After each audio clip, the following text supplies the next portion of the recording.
What's up? What's up? What's up, everybody? Welcome back to the Pits Podcast, where we give our opinions on pop culture, keep it real about our own personal journeys, and forever and always remain true to ourselves. We'll accept nothing less.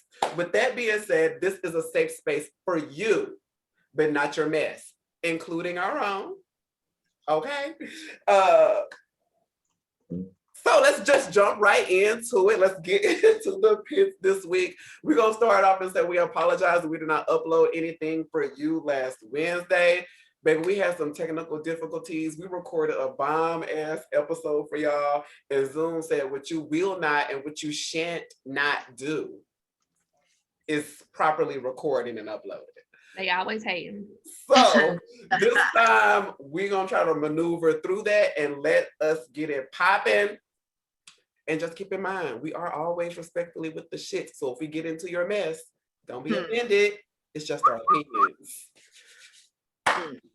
This is your boy, Jay. Miss Phoenix, No Jean Grey. It's your girl, KD the Great. It's your boy, Q. And it is your girl, E. Kane. And you are now entering the pits. Welcome. Come on in. Come on in. Wipe your shoes before you enter. That's it. First things first, just shout out to everybody that's still interacting with us on our social media. If you are not familiar, hit us up on YouTube, Instagram, and Twitter. We are at the _Pits_podcast. Get into it. There we go. Okay. Miss Phoenix, girl, what's going on? Honey, the same question I was going to ask you guys. What's going on? What's tea? What's new? Are we on any new health regimens? Did you try anything new this week? Let's get it started. Q, did you try anything new this week? Come back to me, please.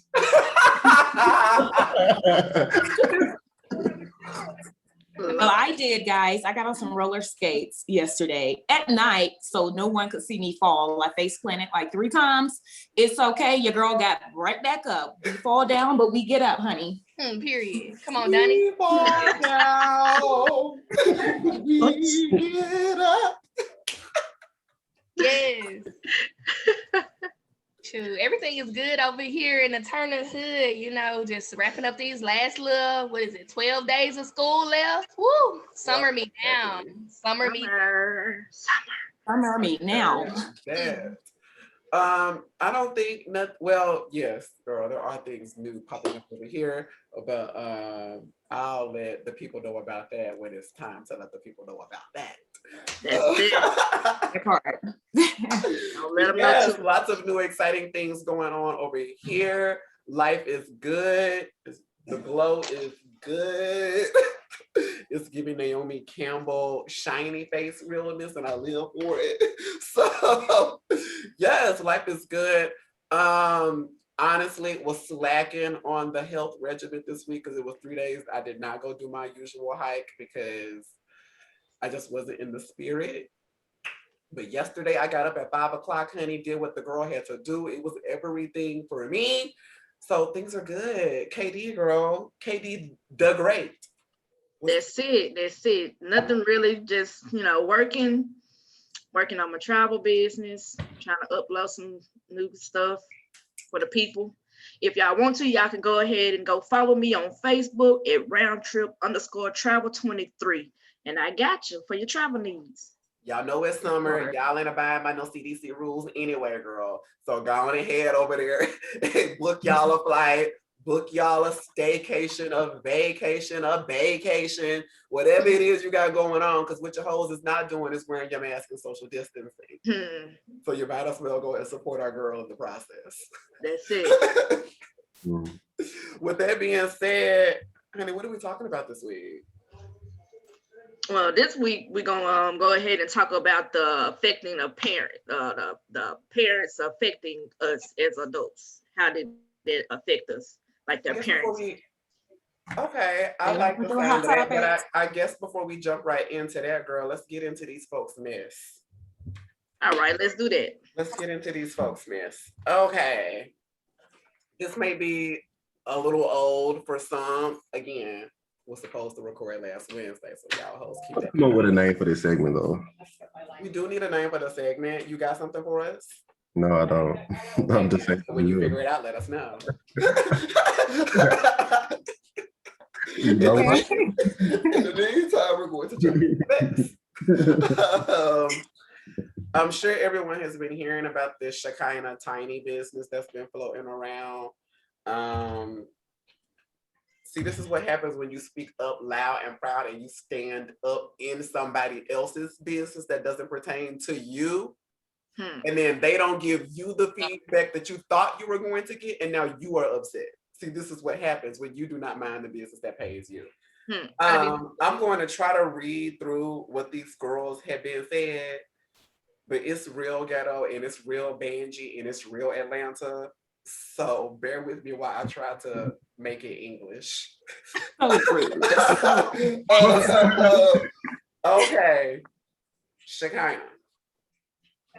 This is my last straw for her.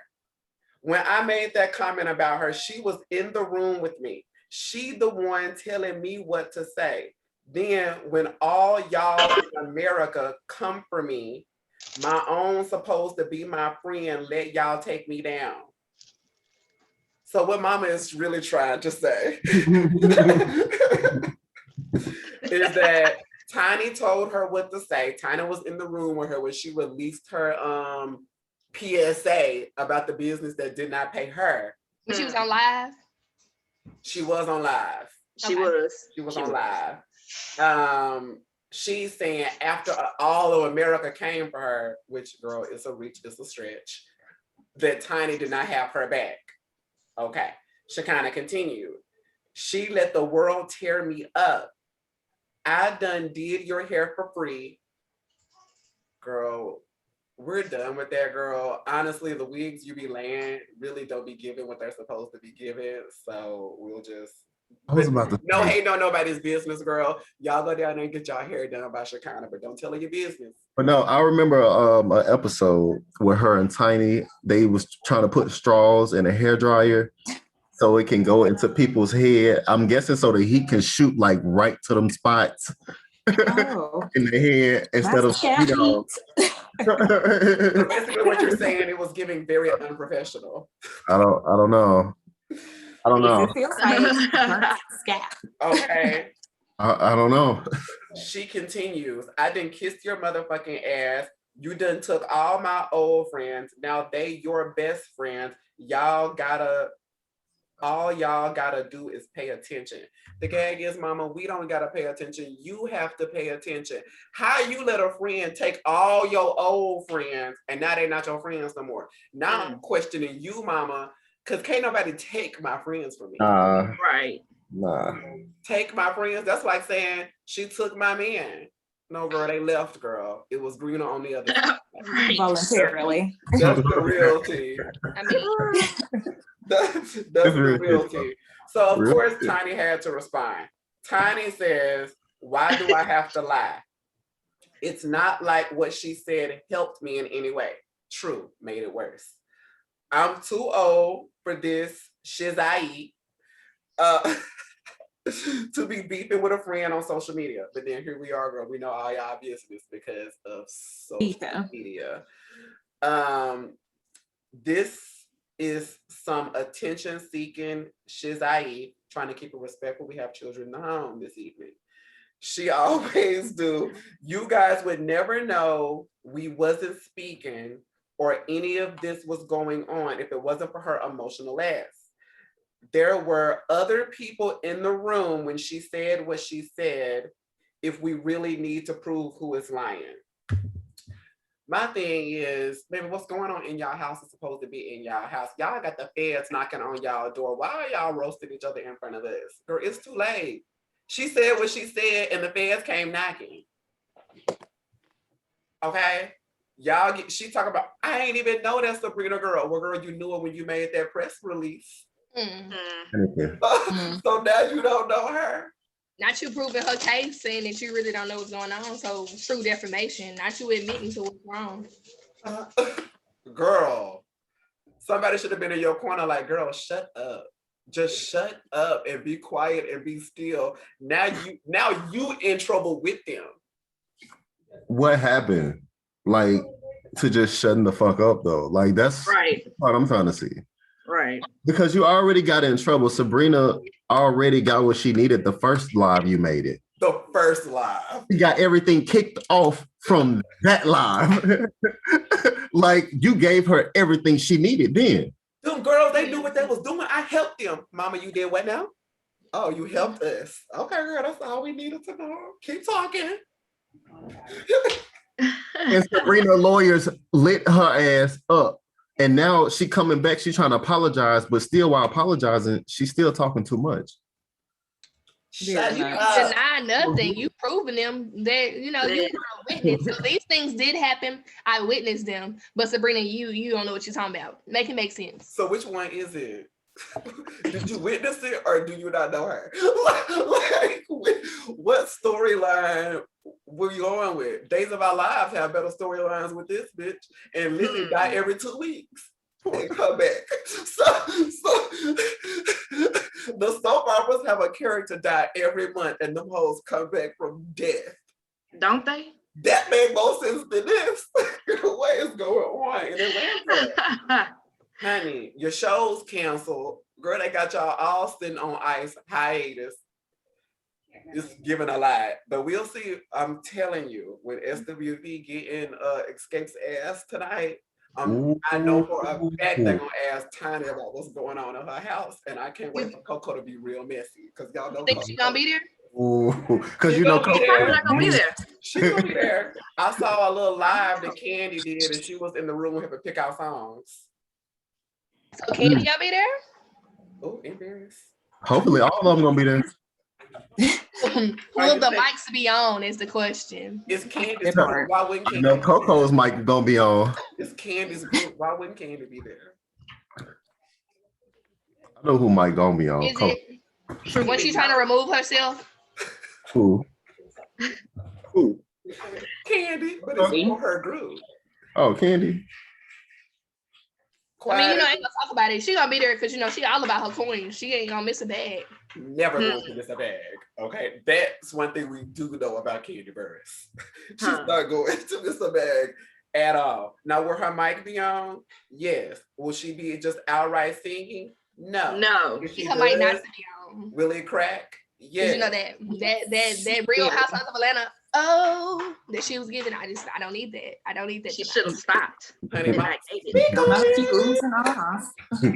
like you are getting the bag as a writer. Know your lane, stay in your lane. Okay, because baby, singing ain't it. Now, what y'all want to sit up here and do is act like she ain't never sang nothing about that. Come on now. But I mean, she used to, but let it go. Being a writer, that's where the money at though. Did she used to? Right, use keyword, use. So were the other voices carrying her? Sure enough, but do y'all know those other girls' voices or do y'all just know Coco's? I mean, what is it giving? I mean, Coco can sing. But do we know the other girls? No, I just know Coco. Yes. Okay, so moving right along. I know Q gonna live for this. I don't know if you heard about this, Q, but you remember our girl Takara from America's Next Top Model? Yeah, she was supposed to be the first plus size model, right? To come out of America, to America's Next Top Model, whatever. Right. Well, Mama has a new show coming out. I'm trying to keep it together. You better give Moniece her credits. Moniece came in the studio and did what she had to do that day. I mean, the show made the song. You want no bop or nothing. Moniece said, Moniece came in the studio and said, "You want to be on top?"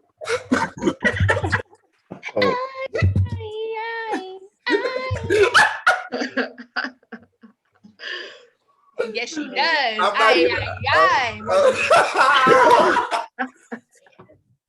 You know what? I'm not hating. I hope she just got a real lovely bag from it. I hope she's getting residuals now that it's like back streaming again. Monique, are you getting residuals for your Oh no. Oh shit. The way time you is wanna set be up. on top?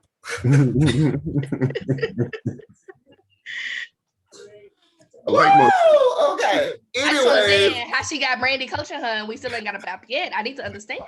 She been coaching for 20 years. Where's the bop, Monique? Where's the music? Now, don't they like vocal coaches that they don't use? Sorry, Monique ain't even in the midst today. she Sorry. is not. Brought her on in the room. Back to what we were saying. Nah. Takara has a new show. Damn, how do we Right. That's what we were saying. Takara has a new show. It's going to be called Thick House. Basically, the premise of this show, I believe she's going to have like 7 or 9 girls, thickums, come into this house and compete to be the next big, I guess, plus size model or whatever. She'll be one of the judges. EJ King will be one of the judges. He's the guy that was, I think a lot of us started knowing who he was via Megan Thee Stallion because he was doing her hair Before in then, videos. Who from Tamar and Tiana. And he was teaching sport classes too.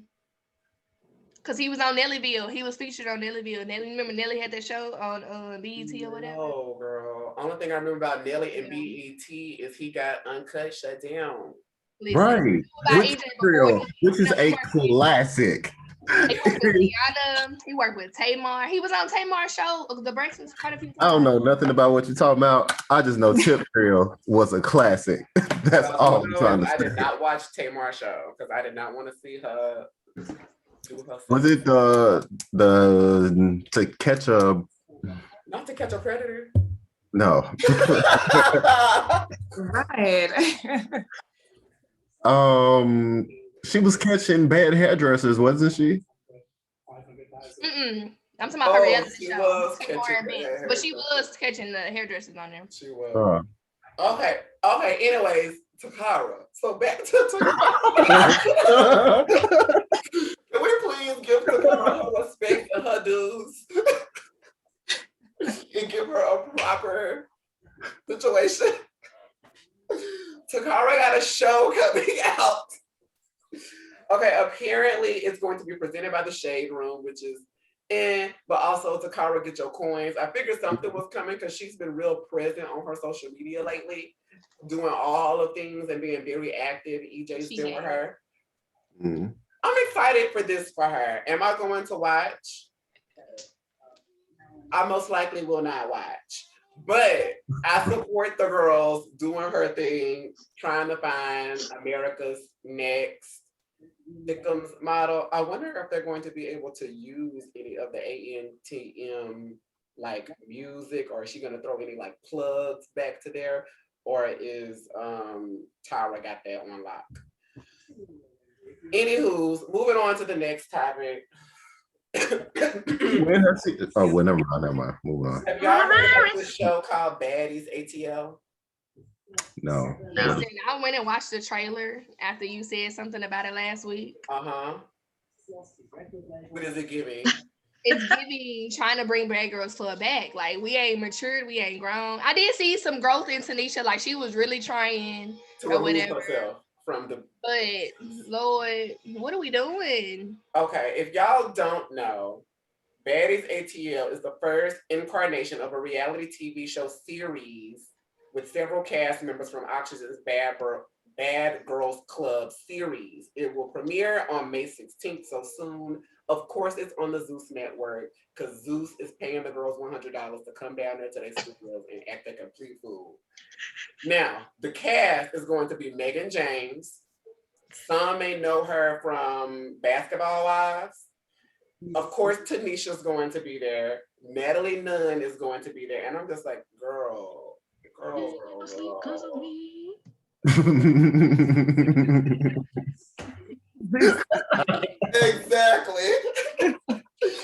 Exactly.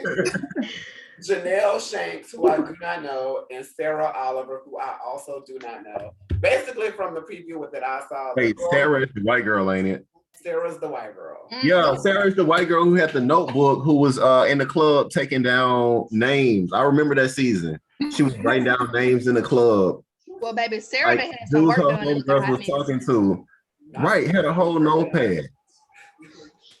Allegedly. I'm gonna just I say don't know these allegedly. girls. I didn't really Just in case tune into you Bad Girls Club like that. I just watched a little bit of this, a little bit of that, especially when old girl was like, Rima, know. what's going on? I thought we were friends, Rima. I don't understand. I don't understand. Oh, I remember that. Baby, that classic. Classic. Come on for the Ericas. We here for the Ericas. Classic. Ooh, no, I I remember ain't getting no coming. sleep because of y'all. Y'all ain't getting no sleep You because get of sleep me. because of me. Like, come on, girl. That's my kind of carrying on right there. Nah, when Camila mama was on the phone and Camila had ran. Right. Exactly. That's right. That's right. They so petty for having a sound from the phone with the phone sitting on the floor. Hey, Yeah. but Camila was my favorite. She's my favorite bad girl of all bad girl clubs. Camila she would kick off in anybody's.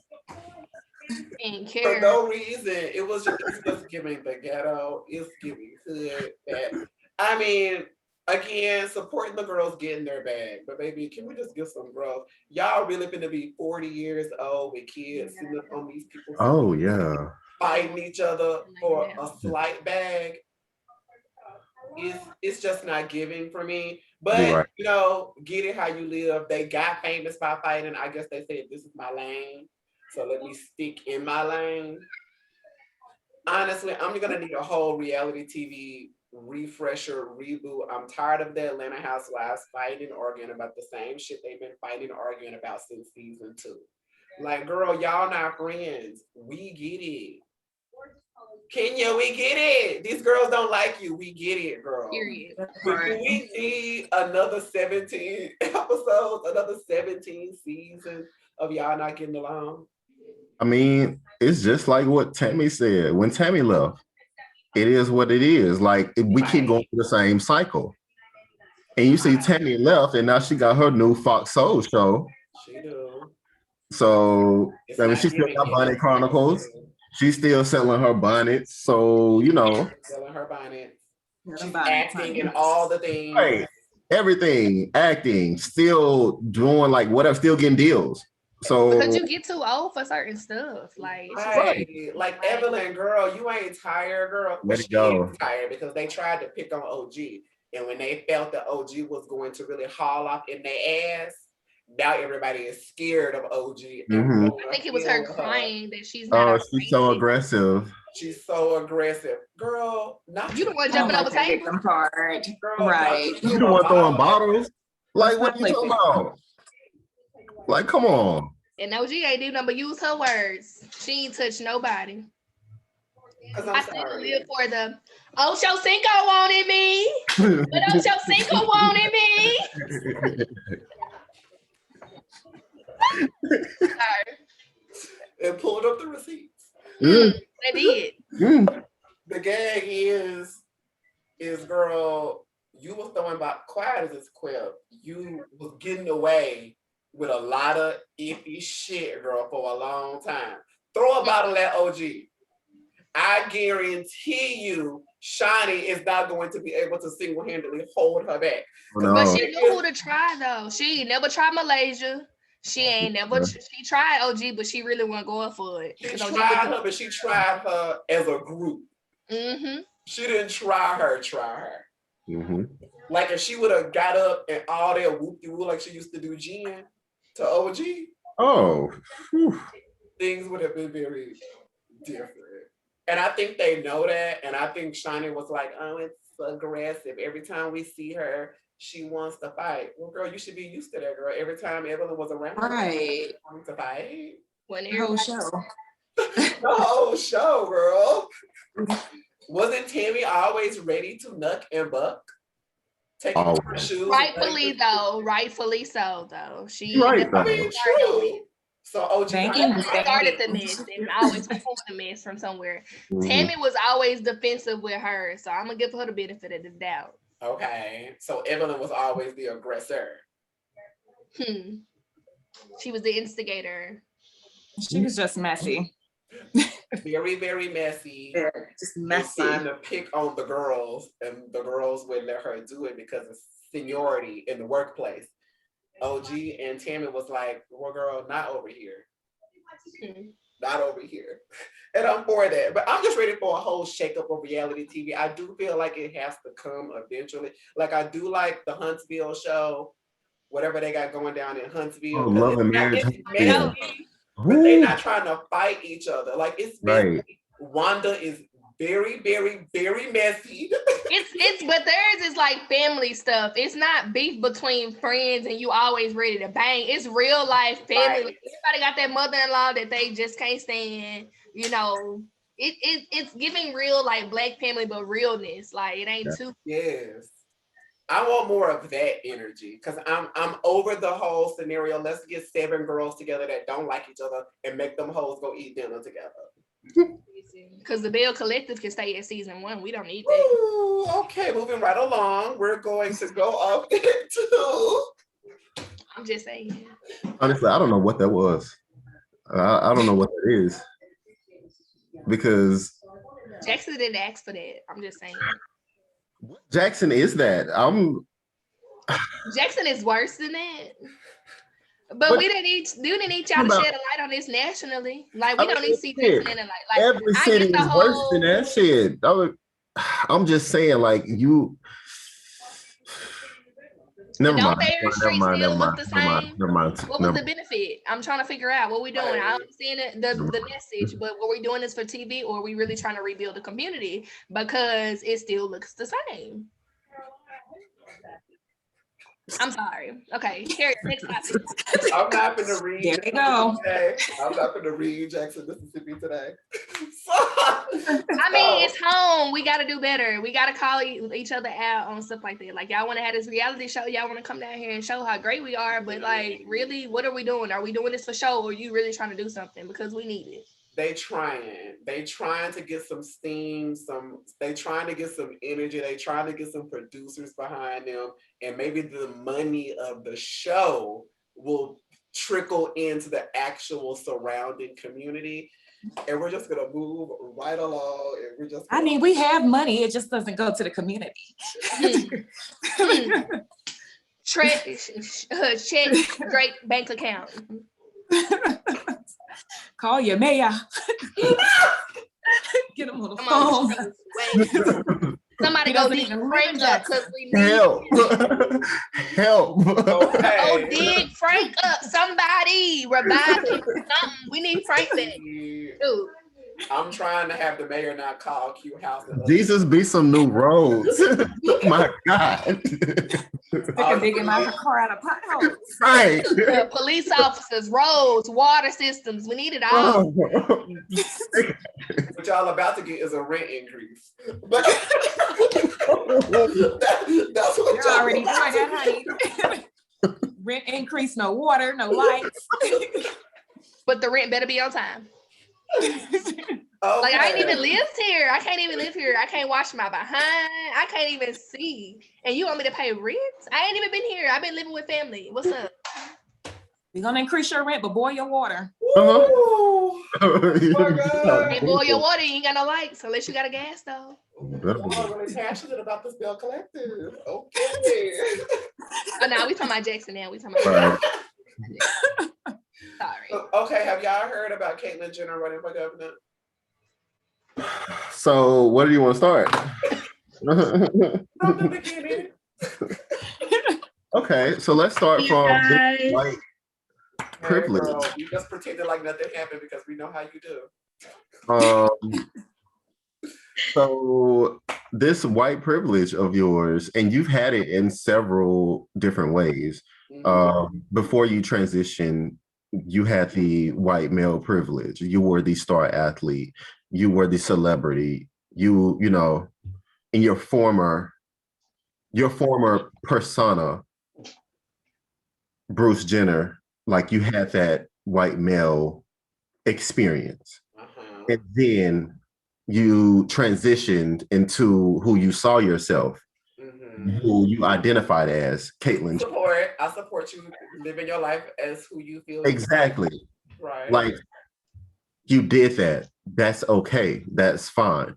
But why are you still supporting? Like, you supported Trump, who completely cut the transgender community, your community, out of the military and cut military benefits for them. And the states are now passing laws where they will not administer health care to trans people. Girl, I mean, support who you're gonna support, do what you do, but I feel like in this situation, girl, do this from the privacy of your home. Oh, but how do you do that though? Well, she can do that because mama. Oh, boy, actually, I do. Transition is not necessarily. Mama still believes what mama believes, and she's not really focused on how it affects her trans community because she still exists because of that white privilege. Right. That white privilege carries over. Not even that, like her celebrity, when she transitioned, it was like, oh, great, you know, come on, be true to yourself, whatever. Like his ex-wife, or her pronoun is her, was coming out supportive, like, yeah, we've been doing this. I would catch him across, like that whole he had a whole documented series and all this other kind of stuff. So he don't understand the struggle of other trans people. Right. My point exactly, because a lot of people were in support, but if you really have paid attention, a lot of the Black trans women and trans men were just kind of like, let's just see how this play out. Right, because they knew what was gonna happen. Right. Let's not be like, let's just wait a minute, because I smell some bullshit about to happen. I smell some Kardashian Jenner bullshit about to happen. So, I mean, I know people that were just like, I mean, yeah, it's great that I guess this is in the news. I guess this is bringing awareness. But bitch, let's see what's really about to happen afterwards, because I don't trust this hoe. And it was reason to not be trusted. Like when Amanda Seales got all in her ass. When Katy Perry had that little panel, and Amanda Seales got in her ass because she's still down there living through her white privilege tunnel vision. Yes. All I'm saying, girl, you don't need to be nobody's governor, girl. If anything, sign up for the PTA board, girl. Go down there and do somebody's community organization or something. But girl, governor of the state, and especially of California, girl. California at that. With the views you have, girl. Go to Utah or something. People right, in California. Girl.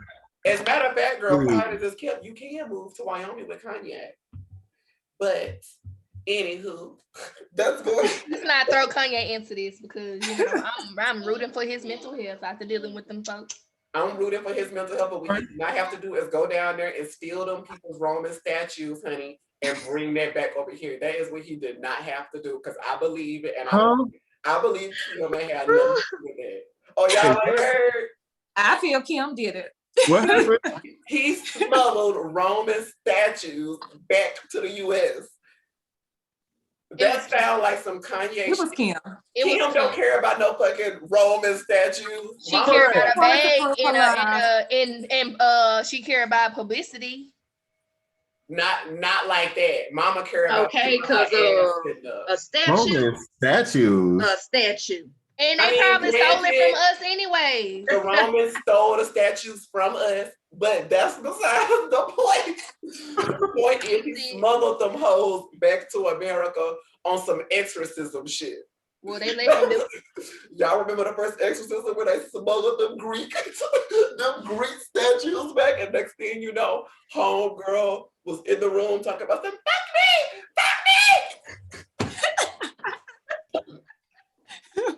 Kanye. She was. They probably gave him away to him because he was Kanye, and now they reneging and they want him back. Kanye. You really trust the Romans? Leave them white folk statues alone. Leave them people stuff alone. Kim, I mean, I don't be supported with all they have going on over there because they be sitting up in their confessionals looking real brown skin and mamas be in light white. So I be like, girl, why I are you don't, so I black? don't need I don't need to confess nothing to you. I don't have to confess nothing to you. Why do I have to confess to you? What is it? I just believe that Kanye took them folks statues and put it in his suitcase. What are you doing? No, what are you doing? What are you eating or what are you drinking that's making you closer to God than I am? What are you doing? Are you wearing something? Oh, honey, it's the new KKW beauty blended skin. I can call my cousin Kiki and I can have one by tomorrow. Kiki better be the plug. What's that? Shit? Mama. What are you saying? I don't have to confess nothing to you in this damn booth. You just want to know my goddamn business. I mean, in all seriousness, I do support and I'm rooting for Kanye West's mental health. Like, It's I Tracy really Thomas hope in he there for gets me. the help that he needs Mhm. and takes his medication properly and all of the things. Because I I need him to feel go like, grieve his mom and really like grieve her. Oh, Yes, yes. because I do feel like Kim, I feel like they, like those are her kids. Like I get those are his kids, but those are her kids.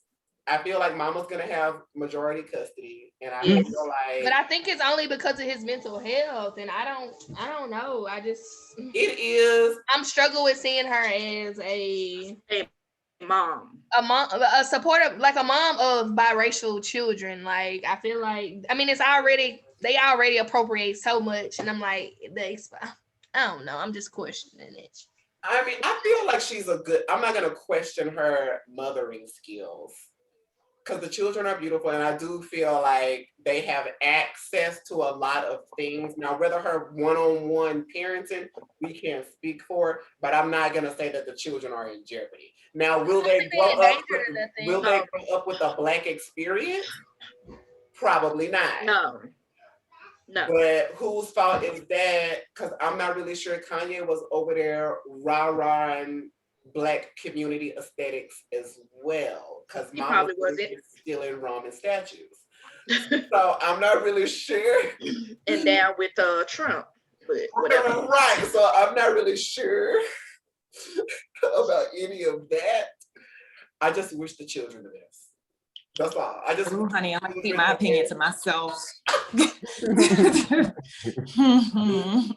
of parenting, let's jump back into KD telling us what we're going to be talking about this week, which seems like we're going to be talking about the effect of the parenting styles that we had in our household as children. Most definitely, yes. Okay, let's really dive into this, kick this off real quick. Miss Phoenix, what were the 4 different types of parenting styles? Okay, so as far as the 4 different types of parenting styles, you have authoritarian, which is also known as a disciplinarian. That just means whatever I say goes, you have no say so. The second would be permissive. We're roommates. I see them kids when I see them kids. Third, uninvolved. I paid you child support. Don't call me about them kids. You get that check every month. Uninvolved. Or authoritative, which a lot of us know is a little mixture between authoritarian and permissive. It means I'll offer guidance. I'll let you do your thing. However, correction is still there. Okay. So there are your 4 styles. I feel like my father would have been authoritative. What he says goes, and then do what he says, not what you see him do, which I really battled with that in my childhood because I'm like, but I see you out here doing these things that I don't think you should be doing, but you telling me to be. And I feel like my mom was probably a mixture of 1 and 4. Like very much do what I say, but then also kind of not so much this is why, but she just delivered it in a manner where it felt easier to do what she said to do. Versus my father would deliver things in a way where it's like, I don't want to do that. And now you're going to whoop me for not doing it, but not help. It would be a lot of that, and it would be a lot of me. Child, when the kids used to say run away with the stick on their back with a little handkerchief tied to it with some fruit snacks in there. It was me sleeping. It was me sleeping on hay bales at night, child. Because I would be so stubborn. I would run in the pasture, in the barn, and really sleep on top of the hay bales, child, and refuse to come home. Because he's not gonna whip me in the hours of the night. So I would literally run away and sleep outside, child. That's how serious I was about it. But yeah. What about the rest of y'all? How are y'all parents in y'all household? With my grandparents, it was more so authoritarian. And the older we got, it moved towards authoritative, meaning we set the foundation for you guys. However, the older you get, you make your own decisions. So that was that transition between being younger and being older. With my mom, it was more so authoritative. I rarely ever received whoopings. I probably received 4 whoopings in my life. My other siblings, yeah, more so. However, a lot of talking was done to me. I used to cry a lot as a child, so. As a child? Okay. Oh. First of all, no. First of all, no shade, huh? No shade, huh? This is the safe space for you, but not your best. She has been consistent all her life. It's the And we love her consistency for for it. me. We love her for it. I like to express my feelings. Because some people can't. Let's get into it. I mean, some people not express their feelings, and that is the struggle of us all into itself. Q, what Irene had going on over there in the house? It was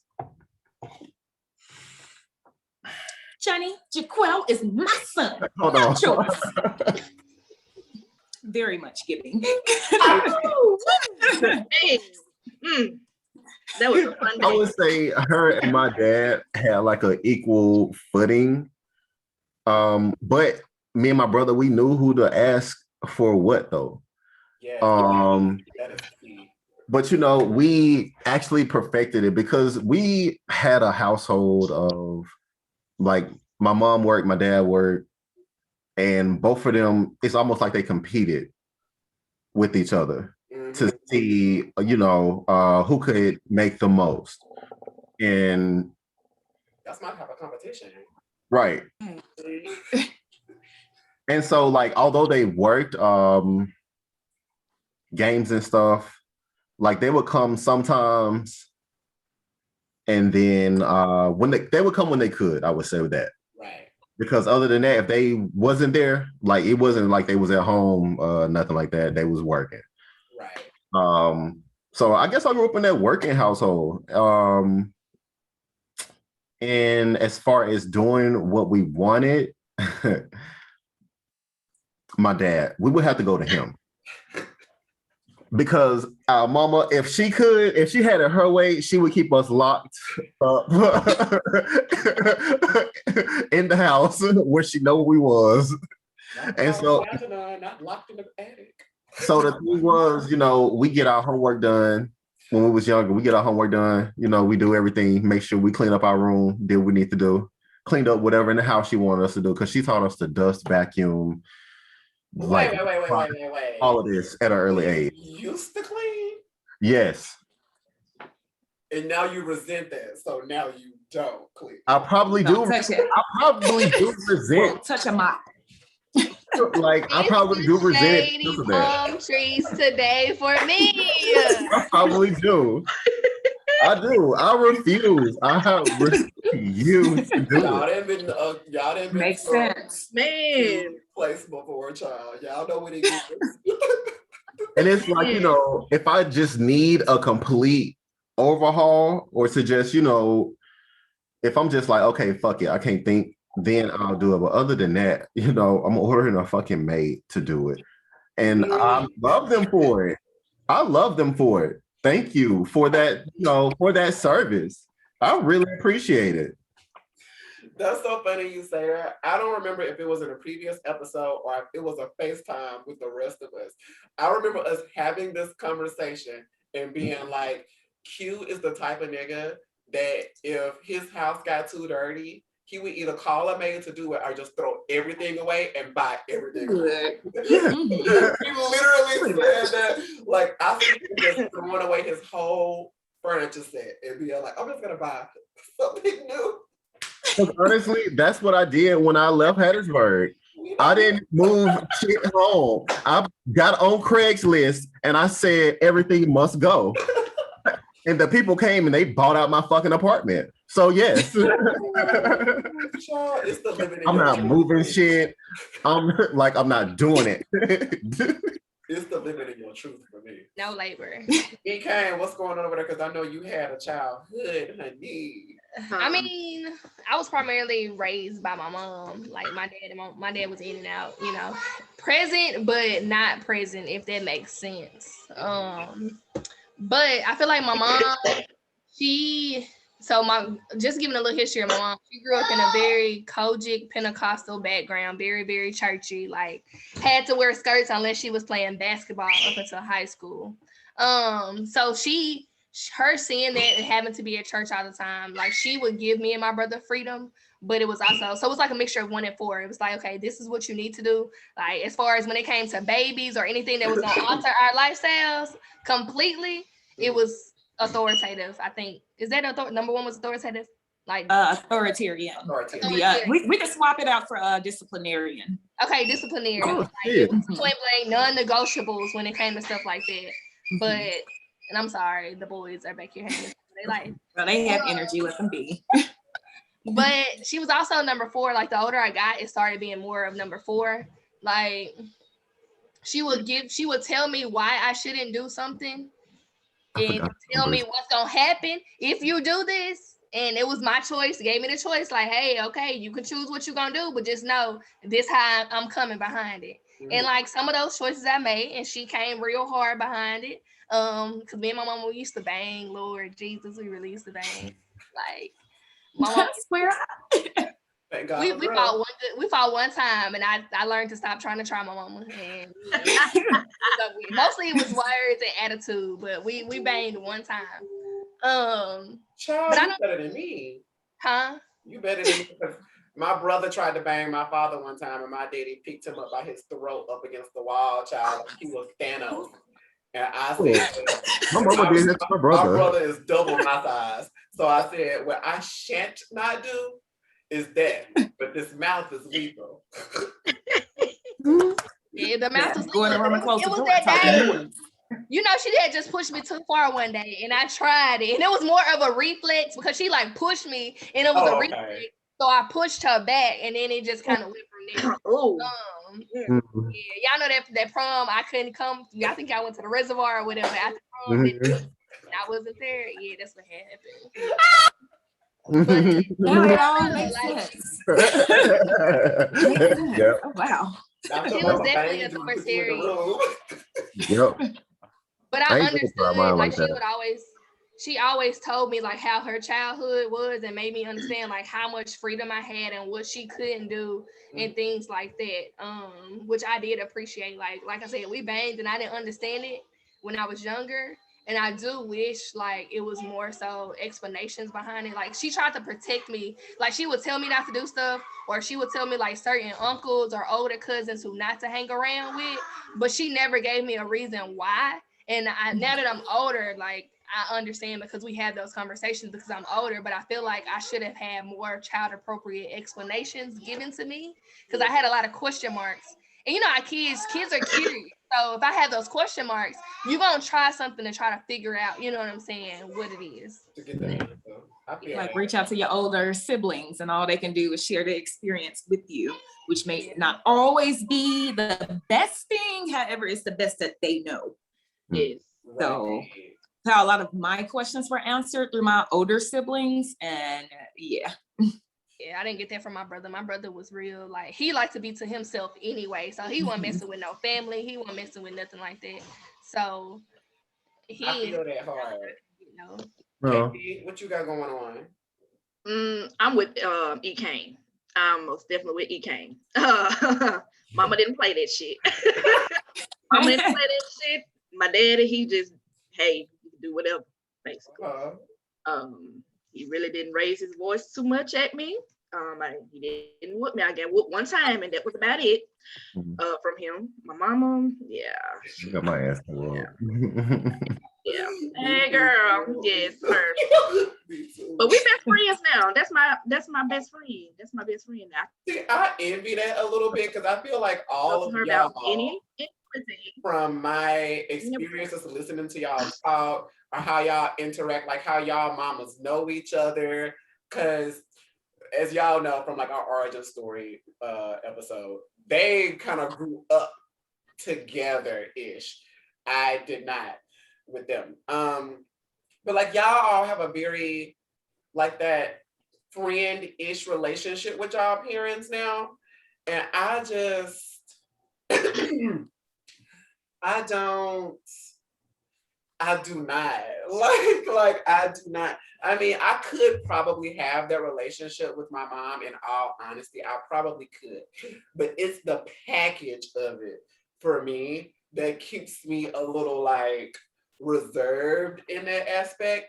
Only because but I just separated because my parents still and they love toxic, whatever it is they want to call it. But shoot, when it come down, I let my mama know, like, hey, I'm talking to you and I'm only talking to you about this situation. And I let her know, like, from jump, like, this is me and you talking. And it took her a while to like, because my mama just like to talk anyways. And it took her a while to adjust. So I had to give her this disclaimer before. And that's how we like developed like our boundaries.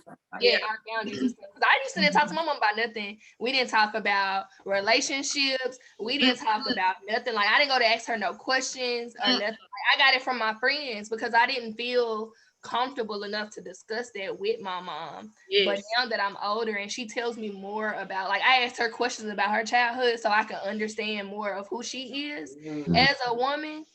That's how I had to get over it. Cause I mean, when I say we had very, very toxic moments that happened in like childhood. And like now I can talk to her about it like, hey, well, when this happened, this is how I felt. When I seen you banging and you pulling out gun, you know what I'm saying? Like my mom used to go hard in the streets. Like I just talked to her about it. I talked to her about it and now we can have the conversation because now she's explaining to me, you know, you gotta think about it.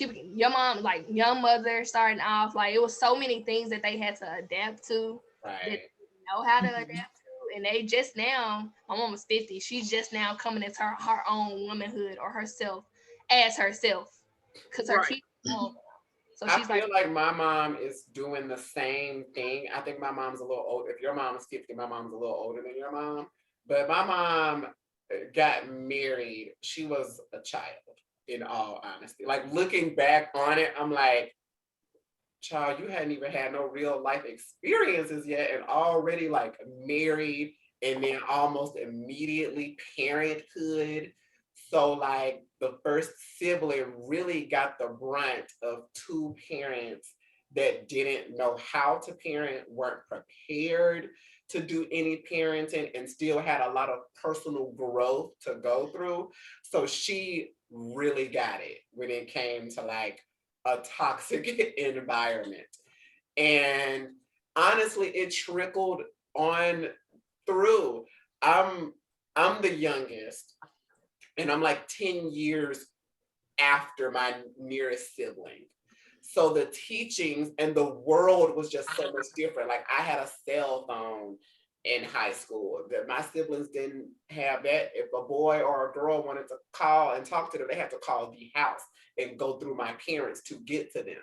So it was just a lot of things were different. I'm the only one of my siblings that's gay. So I was dealing with a lot of internal issues and situations that I didn't feel comfortable talking to with my parents because I already knew the answer was going to be very Jesus-y, very God-like, very pastor-like, very church-like. But I was also very smart and intuitive and paid attention at church, not necessarily to all the lessons being taught in church, but to the fact of like, oh, this church mother is arguing with this church mother in church, and this feels not about scripture. Let me really pay attention. Oh, her now husband used to F with old girl back in the day. These hoes don't like each other because of this nigga over here. Like it was a lot of that going on in the church place. And going through what I was going through and not being able to talk to my parents about it, everything felt very hypocritical Yes. in the household. And I feel like, I think that was like the same thing as far as my situation. Mm-hmm. I wanted to tell my mom at an early age, Mm-hmm. but my brother ended up telling her, which was like very not how I wanted that to play out.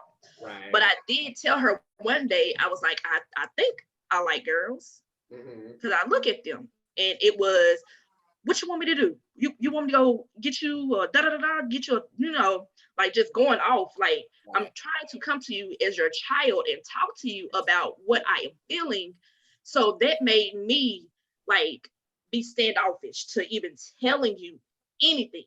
I had to basically sneak around you, and that's not what I wanted to do as a child. I wanted to be able to come to you and tell you my business without you judging. And I guess people like really in the church that was really brought up in the church, that's how they was raised, that's wrong. Okay, I understand that that's how you may feel, but this is how I'm feeling as your child. I'm trying to come to you and talk to you and tell you, hey, I'm gay, basically. I like girls. And you couldn't take that. I wanted you to be my parent at that moment, not judge me. Because I can get judged, but I leave the house, child. The judgment is outside the door. The last thing you need is for the judgment to be inside the door. Right, and I didn't need I didn't need that, and it was like I was telling y'all, like it took for me to tell my dad, because he was on that wave of I'm gonna disown you, yada yada yada. If you are, because once again, can relate. My oldest brother ended up saying something to my dad, and it was like I didn't want him to know, and so it ended up for me being for him to be on his deathbed to tell him, hey, I need to tell you something. I'm gay. I like girls. I know you probably don't like that, but hey, me thinking that he was going to be like, oh, you ain't my child no more, blah, blah, blah. He took it and was like, well, basically live your life. Just make sure that you're careful. And, and he took it good. I don't know if it was because he was on his deathbed or what. Didn't know he was going to die the next day. But, that was something that I felt the need to tell him that day. Right. Before I came. I'm glad you did. I have a question for y'all. Oh. So we discussed what it was like growing up in our household, different things, whatever. I'm curious to know, in your current day life, do you find yourself interacting with others, or just the way you move about life? Do you have a direct correlation to the way you were raised today? I think for me, I think yes, because I don't share my business. I'm a very, very, very, very, very private person. We know. I don't share my business with people. You don't know them girls. And I feel we are secrets, honey. Over here. It is what it is. And I feel like that has played a part in it, that I'm going to be secretive. I'm not going to share my business with you because of the way you might judge me. You may judge me off of what I tell you. So you don't judge me. I'm not going to tell you my business. Right. I feel that. I think that was go ahead, Ms. Phoenix. Okay, that was the second time this question was asked, so I had to really just think about how it affected my everyday relationships. And for me, growing up in a household with older siblings, we were a close knit of children. So loyalty is like everything to me. And anytime I feel like that loyalty is broken, I would completely like disassociate myself from that situation. And that's just because of my upbringing. Like, is it healthy? It just depends, it just depends on how, if the situation is toxic or if it's helping. So me, loyalty was a big thing growing up, just because if you couldn't really talk to your parents, all you had was your siblings to lean on. So for me, it's just like, if I can't lean on you, why are you here? Like, it doesn't help my life. I feel that. Oh, and it was opposite from, like, I don't know. And Ash, EQ, y'all know it was, I think that was opposite for me, because I had, brothers, and I was the only girl and the youngest, and I could go to the middle boy, but the oldest, we didn't get along. we did not get along because of the fact that you basically broke my trust with you. Mm-hmm. That was something that was supposed to be in between us. You really broke my trust, and it's just like, where's the loyalty? Mm-hmm. If I lose that in you, then I'm done with you. And I know that's like crazy, because you should think that you should go to your siblings about things that you wouldn't be able to go to your parents about. Right. And they'd be like, hey, this is, because you're the oldest, you need to tell me as the youngest, hey, what to do, or you just be a listening ear. And I think that loyalty was broken. I definitely feel that. You were about to go, EK? Can you repeat your question? So what, like, you today, in your lifestyle today, do you ever have any direct correlation to how you were raised? Like, do the things that happened in your childhood directly affect the way you move today? I think for me, it has an effect, but it doesn't affect how, like, I don't mirror how I was raised. I think it has the opposite effect. Like, I know what that felt like as a child. So, like, I mean, as we know, like, I have 2 stepsons, or boys. I try to switch the narrative when it comes to, like, having conversations with them, because I don't want them, and also me being a teacher, like, kids have so much accessibility to any and everything on the internet. So when it comes to them having those questions, I don't tell them like, oh, well, you're not old enough, or you wouldn't understand, or, wait till you get a little bit older. Like, I try to find a child appropriate way to explain something to them, or I try to have those conversations and, like, let them be in their emotions. Like, yes, I understand you mad. When you're mad, this is how you feel. This is how, and it's more so of not telling them like, no, you're not supposed to cry. No, you can't be mad. When you are feeling these things, like, this is a healthy way for you to express your emotions, or whatever. Because I mean, kids are kids. Like, if we never teach them a way, or if we never, you almost like coach them in how to do things, then they're never going to understand. And I want them to be comfortable to come talk to me about anything, because there is so much happening to kids. Like, we can't keep an eye on them at all times. Like, they have 2 different family dynamics. When they're with their mom, there's a certain family dynamic that they have. And when they're with us, there's a dynamic they have. So, like, I want them to feel comfortable and feel safe to have different conversations with us. Like, not to say I didn't feel safe to talk about my mom about certain stuff, but we never, like, established that like, not friendship, because your parent, I ain't one of your little friends, but like, I didn't feel like that connected to where I could have certain conversations with her. And my mama real, I don't know why I never felt that way. My mom was very real, and she'll lay it out to you like it is. And she would never, like, she never told me like, you don't understand, or something like that. But I just never felt like I could go, like, she was my parent. She my mama. Like, I don't want to talk to my mama about this, especially not as a kid. I would talk to my friends, or like my cousins, or I would see my cousins as examples. Like for me, like, I'm one of the only females that hasn't had a child before the age of 16 on my mom's side of the family. And then I have one other cousin, but I mean, she gay, so she ain't trying to have no kids or whatever. So, you don't, breaking the, and I wanted to break those generational curses and like stereotypes that was like I'm trying to do all that. So I applaud you for that. I feel that, yeah. Honestly, I do.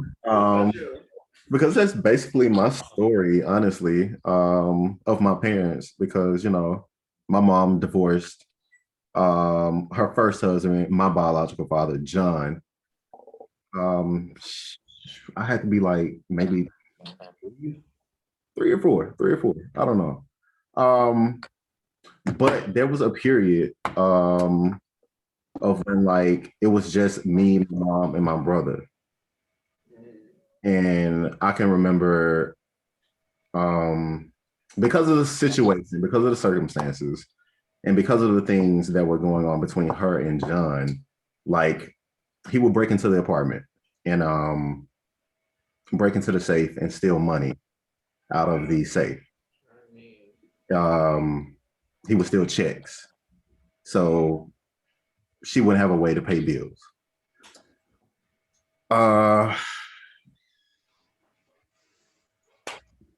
And you know, going without power, or like me being young, I remember that. And I remember her having to call and ask his parents, his father, for money. And even his father told her, don't ever let this happen again.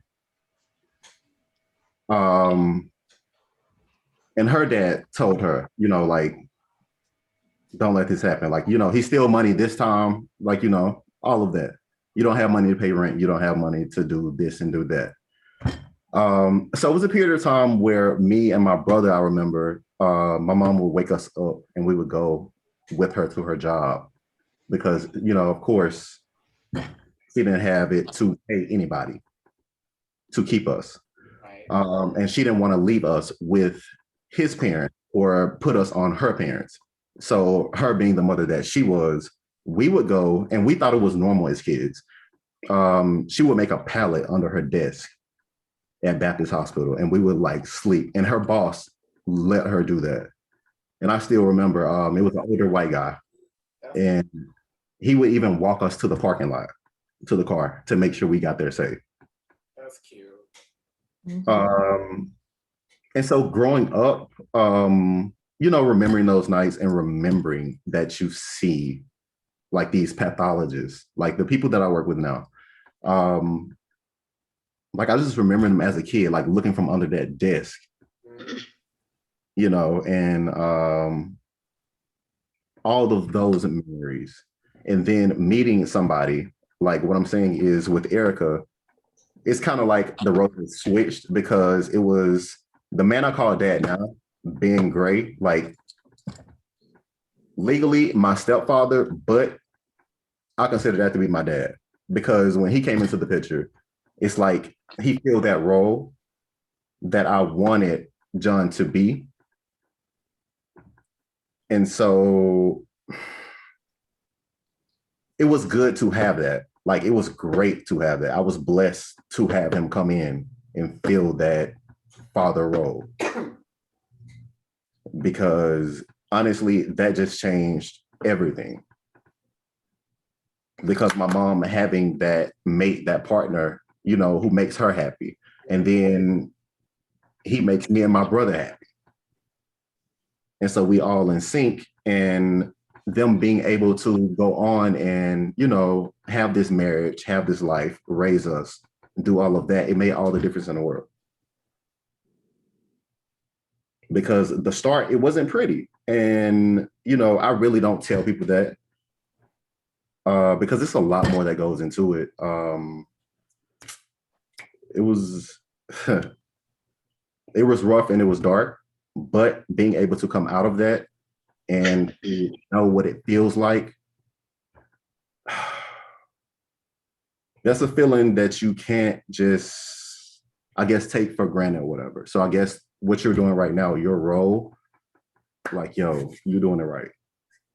And but it's power in what you just said because what stood out to me that you just said is like your mom was strong and woman enough to move on to find her happiness because I come from a background of where like my mom sat in the toxic and it became her norm and it's still a part of her norm. So just hearing you like saying like, hey, you know, my mom found her happiness and when she was happy, we started to be happy. You know what I'm saying? And that's so powerful in that. And I think that's why I sympathize with my mom so much because she's still trying to, like, I don't know, like I'm not her and I don't know. And it's easy for me to say because I'm on the outside looking in, but to have that power and to go after your happiness and find your happiness and then, you know what I'm saying? I mean, my brother grown, but still, like, girl, come on.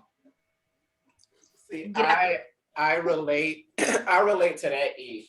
And I do salute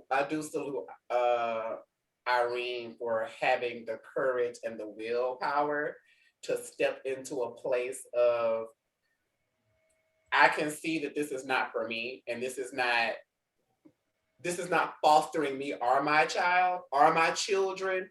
So let me be open to move into a space that does foster to that. So I salute that. But I feel the situation where it's like, girl, why are we here? And like you say, I it's have a easy question from the too. outside in. What's up? I have a question for everyone. So, are you guys able to forgive the negative of a parent? Because my father in particular is in between permissive and uninvolved. We talking So he about calls me. fathers. I can. He Now, my calls- mama is another story.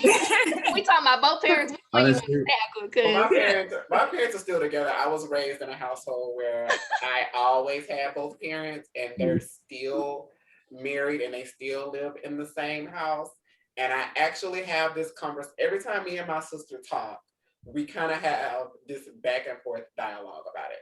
Again, I'm the youngest. She's a lot older than me. So she's developed a lot more grace and understanding about the situation than I. She's kind of in a place where she's like, dad's almost 70, mom's getting older. They're set in their ways. They're set in their lifestyle. They're set like this. So she's in a place where she's willing to just be like, I'm just going to filter what I say to them, filter the conversations I choose to have with them, and just accept them and love them as is, because they're not going to change. I think with me being so much younger, and we kind of live in this place of my feelings matter more to me than anybody, not more than anybody else's, but more than anybody else's. Like, I'm very in tune to how I feel and how you make me feel. So with that question, I don't think I've reached the place yet in life where I necessarily have a forgiveness, because I'm still waiting for the apologies. I'm still waiting for the accountability for you making me feel how you made me feel and make me currently feel about certain things. I'm still waiting for that. I haven't reached the place, oh, this is just who you are, and now I have to accept it as well as accept myself. Girl, it's too much. You did something wrong. You need to admit to doing something wrong, or we can't really move past that point. Now, and I'm a good bitch for just exclusion. I'm a good bitch for just not talking to you. If you're not serving me, I just will not interact with you. And it doesn't matter, that family hierarchy thing that people preach on and blood is thicker than water doesn't apply to me. Because if you make me feel some type of way, you can be a stranger tomorrow. Because I have family members that are literally strangers to me. And it hurts my dad's feelings because it's his side of the family. We grew up so close together. I consider those children my brothers and sisters for a very long time. But then I saw some real shysty behavior from their parents, and their parents teaching my cousins real shysty things about my parents. And I cut them hoes off. Like, I don't want to talk to you. The text, Merry Christmas, please do not text me. If you texted me one time out of the year, you need not be texting me. Why are you doing that? Are you Tom from fucking MySpace or fucking Facebook, bitch? Why are you giving me a notification once a year telling me happy birthday? Girl, no. I'd rather you not, girl. I'll just wait for the postcard from my dentist every year to tell me happy birthday, if that's what I want. I tell you, as a woman, for me, I had to forgive my father for me. And this is why.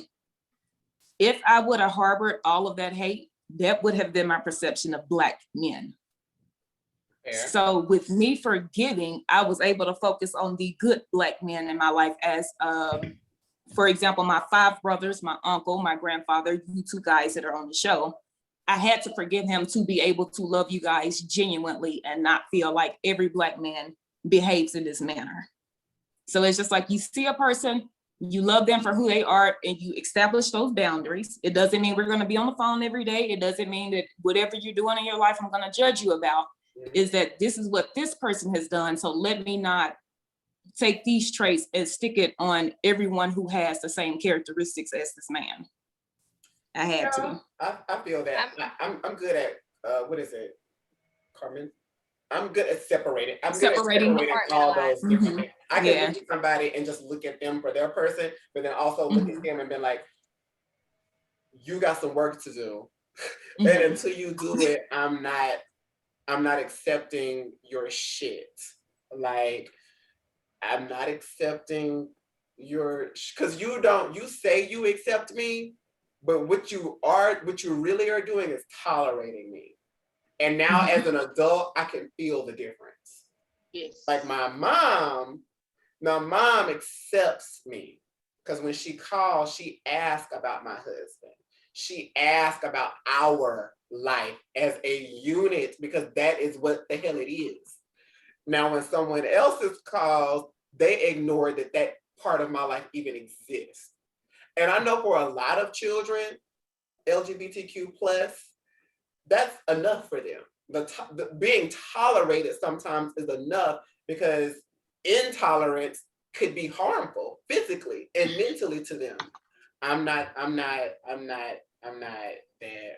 to tolerate after the shit that I know that you have done in your childhood and in your life, the disrespect you've placed within the family unit.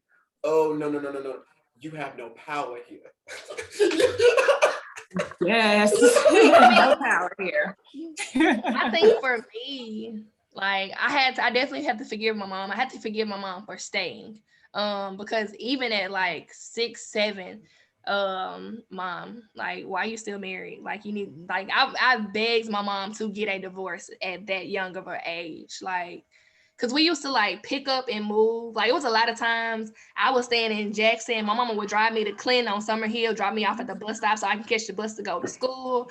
Like, we would live with cousins. Like, we would pick up and move in the middle of the night, like while my daddy was at a basketball game or whatever he was doing. We would be packing throughout the week. So on Thursday, we packing all our stuff up so we can go and we can move and we could be here and we'll be there till my mom could get an apartment or do all these other things. So I did have to forgive her for staying, but I also had to forgive her. Like, I told her, like, when we was living with these cousins, like, yeah, I ain't had my own room. Yeah, we was sharing a bed, but shoot, I had peace. Like, I ain't had to, you know what I'm saying? Like, that was peaceful for me. And like in my adult life, I had to talk to her about that. And she was like, well, I didn't know that you felt that way. And I was like, well, shoot, like me being 7 and 8, like I didn't know how to express, you know what I'm saying? That I just knew that I was happier when y'all are not together. And we've had a conversation about that in my adulthood, and like she understands it now, because she's working on her relationship with my brother now, because my brother's very, very closed off. He's the complete opposite of me. He's nonchalant. He's very closed off. Like, he's hard to read. Like, I can tell when there's something wrong with him because we've had conversations and we lived through the same thing. And he's older than me by 3 years, so he has seen a lot more than I seen. So we experienced it together. So she's just trying to find a way to like work through her relationship with my brother, because my brother's very nonchalant. Like, it happened, it is what it is. Like, I don't got time for it, whatever. As far as my daddy go, y'all, I don't feel like I need to forgive him. I feel like I'm in this space of, I am about to be 29. I'm done trying to search for this relationship. I'm done trying to mend these burnt bridges. Like, I'm done trying to, like, I don't know. I'm just done trying. Like, I'm tired. Like, there's no need for us to try to build something this late in life. Like, it is what it is at this point. Like, I see you and I speak and we do all these things, but like, he'll text me and ask me these personal questions, and I'm like, we don't even have that type of relationship. Like, you know what I'm saying? It's just little stuff like that. And I'm just like, why are you trying to have a relationship with me at this point? Like, I don't need a relationship with you. I don't long for that relationship. So I feel like it's almost a waste of my time and it's pointless for me to put energy towards trying to repair something because I don't feel like I need it. You know, if that makes sense. It does. I honestly, I have to commend us and just pat us all on the back because I feel like we're all in a space where our personal lives and our personal growth is important to us. Very. So when it comes to mending relationships, because I do feel like, particularly our generation, our childhood was just very interesting because we grew into this technological space. Most of our parents grew up in a space where it wasn't easy for them by any means. The struggles might not have been the exact same, but it seems to be that there was struggle. So they raised us accordingly. They raised us kind of in this space of survival. They raised us in this space of, I just need you to be fed, clothed, and at school. I need you to not be at school dirty, dingy, crusty, and the principal calling me, asking me, is there problems in the household? Calling the people, they ain't even calling you. Right. I need you not to be doing that. I need you to go to school and get your damn grades. And I need to make sure that I'm able to keep a roof over your head. And so don't go up there telling my business. Don't go up there talking to nobody. Keep this in-house. Yes, very much keep this in the house. But I feel like now we are kind of in a space where like, okay, cool, got the job, money, cool. You know, materialistic things, cool. But bitch, how do you feel? Exactly. But like, what's really go? Are you happy in the situation now? Because honestly, I feel like that's what we all were told. Go to school, make sure you get that high school diploma. Make sure you go to college and get that degree. And after you go to college, you know, you're going to come out, you're going to get that good job. And work until you fucking die. Like, that's it. So now, like, we all here. And we like, okay, so. But the thing about it is, I feel like we're all taking steps to be like entrepreneurs and work for ourselves in our own rights. Like we're not sitting in that. And I'll speak for our generation as a whole. Like it's so many like businesses coming out. And like, yeah, people are doing some of the same things, but still like we not finna sit here at the same old job for some years and retire out. And you know what I'm saying? Like we really are taking the steps to number one live. Yes. We want to, all of us, we like to travel, we like to experience things. We don't want to sit in the town that we were born in and never leave that town or city or state. We want to branch out and do things because I think we saw through our parents like, damn, now being in our 30s or in our late 20s, we're in the space of, damn, man, our parents really lived their whole lives just raising kids and working and didn't really get to experience anything that life truly has to offer. And now we get to do that. I mean, KD, girl, you know, we went on our first cruise together and that was fun, but me and my sister were talking about what led up to that. The fact that someone else was supposed to go and did not go, literally the week before decided that they were not going to go. Close family member. I mean, hell, my father, okay, my daddy.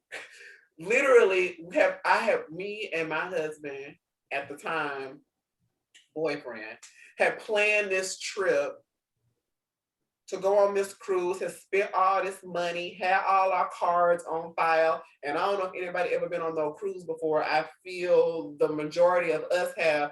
So once you put your money and you put on that paper that you're going, just because you say you're not going no more, doesn't mean that you don't have to pay for that cabin that you said you were going to be holding space. I literally, the week before, and the only person that I could think of to call, I was like, bitch, who will drop their shit to go on a vacation and not have to worry about it? And I called KD and I was like, girl, I I know it's last minute, girl, but I need you off work for 7 days. Girl, I need you off work for 7 days, and I need you to go on this cruise, girl. And it was very much like, what do I need to have, and where do I need to be? And that really saved us, because we would have been coming out of thousands of dollars to rectify that issue. And that's no exaggeration. Thousands of dollars to rectify that situation. Everybody else that was going would have had to pay hundreds of dollars more because we were in a group together. Honey, she dropped it. She came, had never met my family before. They never met her before. And child, we had a great old grand ass time on that damn cruise. We had a grand old time. But you know what? Thinking about the shit around it, never received an apology, never received any type of I understand. But are you okay without accepting it? Because I know like some people, I know I had to be in a space of like, you know what, maybe you're probably not sorry. Maybe this is like, because I mean the patterns speak for itself. So they're giving their true authentic self. So maybe they honestly, truly probably don't see nothing wrong with what they're doing. Don't. And it's like that thing, like, okay, you just have to accept. They don't see nothing wrong with that. They don't see that the inconvenience is an issue. And you know how to move because from them? You're their child. You're their child. How could a parent possibly inconvenience their child? It only works in the reverse, right?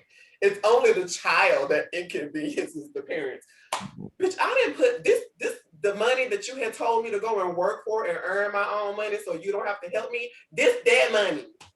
This be that money that you told me to go and work for myself. This is that. So I'm supposed to just waste my coins. So am I over it? Girl, clearly I'm not. Am I ever going to receive any type of understanding or apology? Girl, clearly not. But now I move accordingly. Do I plan family vacations? I surely do not. Do I opt in to go on family vacations? No, ma'am. When y'all get there, call me. And at that point, I'll decide if I will fly in or not. Because I refuse to invest my time that way. It be what it is. So as y'all can see, honey, the shit that happened in my childhood, it still happens, very much affects the way I move currently. like very much affects the way I move currently. Because I can't let anybody else uptake that kind of space in my life. Let's move into the pits. Okay. Before we move into the pits though, y'all, let us know. We gonna post something on social media and you tell us what was your parenting style and you know, how it affected you. We want to hear from y'all. Yes. How do y'all authoritarian, permissive, uninvolved, authoritative. Yes. Okay. Let us know what was going on in y'all childhood and how it affects you today, currently. The pits, like Miss Mina said. Okay, y'all get into it. What y'all got? I mean, I ain't got no pits still. You know, I'm still on my little natural high. You know, journey. Living in positivity. That's what I like to call it. I'm just living in a positivity. Got to live in a positivity. So I don't have a pits for this week either. Cute. I don't think I really have one. Yeah, I'm gonna pass for right now. I may come back at the end with something, but I'm gonna pass for right now. I'm not gonna do it. KD? I'm with E. Kane. I'm positive mindset at this moment. Anything negative can go, and I don't give a fuck about it. Clearly, you have shown that to be true. If y'all didn't catch the poll on Instagram yesterday, Miss Mama's is very much single, very much not taken. Just in case y'all didn't catch it. Y'all didn't catch it yesterday, okay? Miss Phoenix, girl, you got a bid for the week? And I have a pits, and she's not negative. This is just me saying it. Give me my money the same way you borrowed it. Woo! With a smile.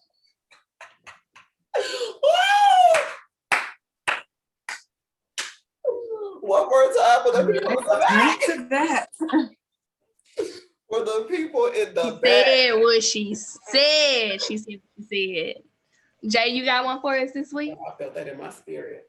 I honestly, I don't have a pits for the week. Not to like be like living in a place of positivity, but I really am trying to cancel out the noise. I'll put it that way. I love the growth of everyone. I'm really trying to Loving cancel it. out. This is my pits right here. I just want 5 minutes of alone time. Just 5. Everybody say hey to Maddox. Maddox has a YouTube, don't he? What's You your got a YouTube YouTube channel, don't you? Y'all go follow Maddox on YouTube. I don't know what he's talking about on there, but y'all get y'all children and y'all go tell y'all children to follow Maddox on YouTube. Okay. Not on YouTube. Oh. He ain't on there yet. He don't got a page He yet. ain't on there yet. You gotta get on there and tell the people. You gotta go on there and I don't know. He shouting out his Roblox. He said shout him out on Roblox and drop some Robux into his account. That's what he said. Oh, child, that's above my head. I don't know what that is. What she said, y'all. Mommy and I got on YouTube. Okay. Also. Okay. Whew, I'm not ready for any of those yet. It's 80 degrees. They ready to be outside. We's outside. What you was about to say, Q, before we get ready to head up out of here and do our final closing announcements? I was about to episode. say, Thank y'all for bearing with. It's been a long episode. Lord. Long but good. Long but good. right. I was about to say to Barbie, on Jocelyn's Cabaret, like you did all that shit talking about. You did all that shit talking about Lucky, and your ass can't even get on the pole and do nothing. You can't even dance. You talking about you would get money, bitch. What you mean you would get money, bitch? That's why she did what she did. She said she knew she couldn't dance. That's why she started out that All that damn drama and knowing your ass. dog walk for the 3rd time. How you sneak somebody and still get beat up? Make it make sense. You know what? I would just want to show everyone just one scene. Come on, Ratchet TV.